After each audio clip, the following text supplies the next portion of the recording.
In a dramatic turn of events, U.S. President Donald Trump has backed away from the brink of full-scale military intervention against Iran.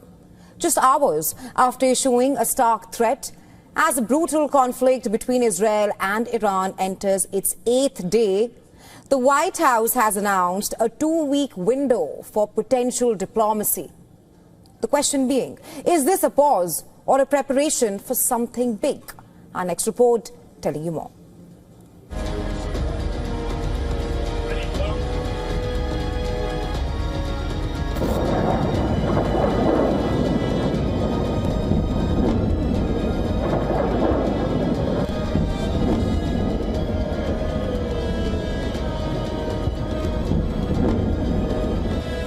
And then a real end, not a ceasefire, an end.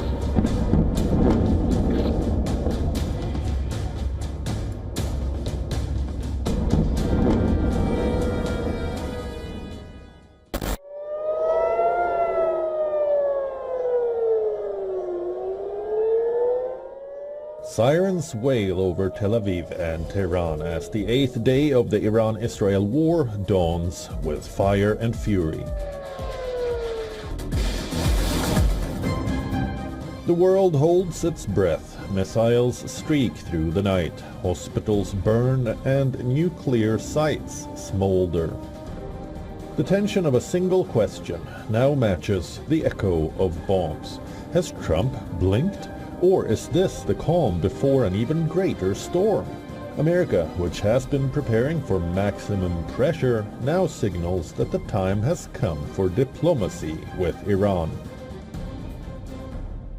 I have a message directly from the President, and I quote, "Based on the fact that there's a substantial chance of negotiations that may or may not take place with Iran in the near future, I will make my decision whether or not to go within the next 2 weeks." That's a quote directly from the President for all of you today. Iranian Foreign Minister is meeting representatives from Britain, Germany, France and European Union in Geneva. Ahead of the meeting, he says Tehran is not seeking negotiations with anyone as long as Israel continues its strike on Iran.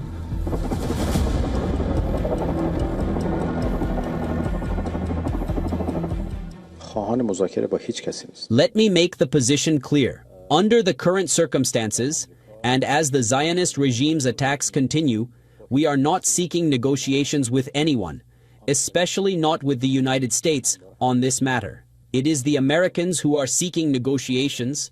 They have sent messages multiple times, including very serious ones.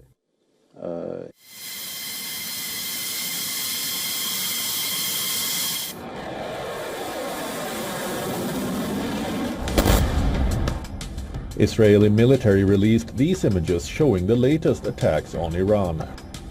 Prime Minister Benjamin Netanyahu has made it clear that Israel will not wait for a U.S. green light to continue its military campaign against Iran.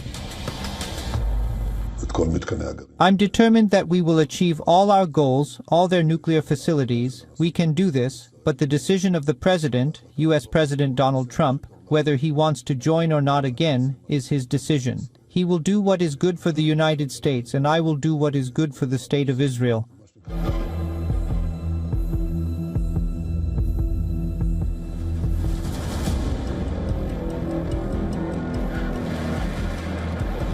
As the U.S. weighs direct involvement in the Iran-Israel war, one move signals caution, shielding its military assets. Satellite images reveal that nearly 40 American aircraft have vanished from Qatar's Al Udeid base. While dozens were visible on June 5th, only 3 remained by June 19th. The risk of escalation across the region is obvious, and the impact it would have. I'm talking to leaders across the region all of the time. They're voicing their concerns about what might happen in relation to them. The shift in Trump's tone might be an attempt to manage growing domestic and international pressure against a wider war, especially with elements within his own Republican base cautioning against further entanglement in West Asia. Bureau Report, WION World is One.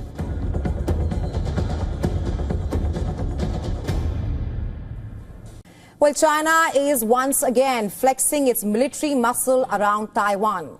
Taiwan's defense ministry says it has now detected 74 military aircraft around the main island in the last 30 hours itself. The ministry reported that 50 Chinese military aircraft along with 6 Chinese naval vessels were reported on Thursday, and another 24 aircraft including fighter jets and drones were detected as well. In response, Taiwanese President Lai Ching-te ordered defense and intelligence units to increase monitoring, warning that China's military pressure has not eased, even amid rising tensions in West Asia. And this latest incursion, it comes after British Royal Navy patrol vessel HMS Spey sailed through the Taiwan Strait on June 18th. The United States and its allies, including the United Kingdom, consider this 180-kilometer wide waterway to be international waters, open to all vessels under international law. But China sees this strait as a part of its own territory. It has a long history of reacting strongly to foreign military transits. The last UK Navy transit was in 2021, and at that time as well, China condemned the move and deployed military forces to shadow the vessel. This time was no different.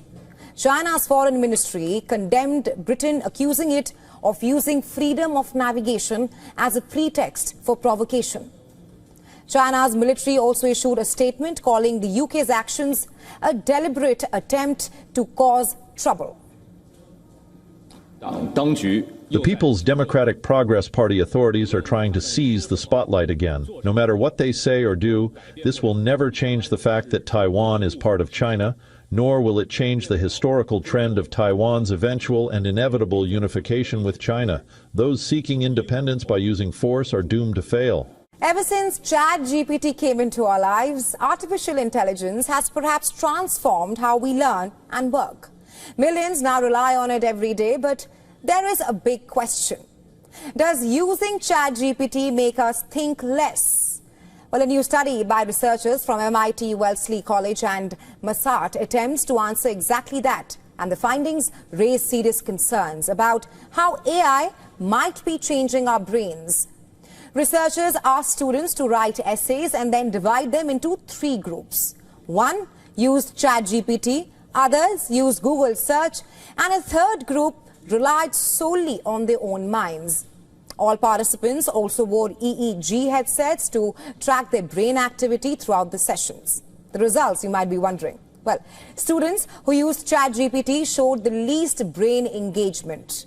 The essays were completed faster, but their brains worked very less. They also remembered less of what they wrote and felt less connected to their own work. That's not all. Later sessions, when ChatGPT users had to write without AI, they perhaps struggled to activate the same parts of their brains they had used earlier. In contrast, participants who used their own thinking before trying ChatGPT showed a spike in brain activity, possibly because they were engaging with a new tool. The study went further when asked to recall or summarize parts of the essays. The ChatGPT users struggled the most. Many couldn't even remember what they wrote. Researchers call this cognitive offloading. To put it simply, outsourcing your brain to a machine. The essays also gave interesting findings. ChatGPT written essays tended to be repetitive and it lacked any kind of originality. Meanwhile, essays from the brain-only group, however, showed a wider vocabulary, deeper analysis, and stronger critical thinking. So, what's the takeaway here? ChatGPT can certainly save time and improve efficiency, but relying on it too much may weaken memory, reduce mental effort, and disconnect us from our own work. The future of learning may include AI, but this study remains and rather reminds us that there's no substitute for original thinking. On to the United Kingdom now. Countries establishing embassies in foreign soil is perhaps a common affair. But when that country is China, America has reasons to worry. At the heart of the controversy is this ambitious project of a super embassy. It has been proposed to build in the heart of London. Just last week, an uproar broke out over a new super embassy on the edge of London's financial district. That's when the White House said it was deeply concerned over potential Chinese access to sensitive, important communications of one of their closest allies, purportedly linked to London's internet network. People who have long campaigned against the institution of the embassy in the UK say that it's perhaps akin to handing Chinese intelligence the golden chance to spy on information of national interest on a platter. And not just the White House. In the Netherlands, the Dutch Parliament has also raised concerns about Beijing's proposed location of a Royal Mint Court, and that too on the edge of the city of London. A proposal which has so far failed to gain planning permission. Now, this ambitious Chinese embassy project was met with resistance earlier too, with hundreds demonstrating outside the planned site of the Chinese embassy in London back in March. If approved, the Chinese super embassy could go on to become the largest embassy in the whole of Europe. The US intervention in the matter now, which comes after a US-UK trade deal was signed at the G7 summit in Canada earlier this week. It has made things even more uncertain at this point of time. Reports say that the embassy complex could further jeopardize intelligence sharing with the United States and the Five Eyes alliance. It will be a hub for transnational repression. It will make extremely unsafe for the activists like myself. We Uyghurs been oppressed not only inside the Uyghur region, the East Turkestan, but also outside China. And having this huge embassy, it will enable China to do their transnational repression, to make it impossible for our safety to be guaranteed in this country. And we know this place is not going to be a place for diplomacy, it's a place for spying. The CCP has already demonstrated their embassy service goes beyond just diplomacy, but also they conduct transnational repression and intelligence services. So there's not possible to, to have an authoritarian regime to have the largest embassy in the UK. Almost 2 years back, permission to build this super embassy was rejected owing to security concerns. But now, the ultimate decision rests in the hands of the Keir Starmer government, which has now taken over the case. To give you a sense of this proposed super embassy by China, it is supposed to be covering 614,000 square feet, including sprawling offices, residences and tunnels.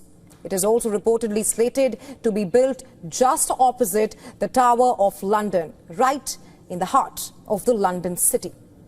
It's an important position which could make matters a lot trickier. Citizens say the revival of the row years later has made the issue take a completely political turn, for better or for worse.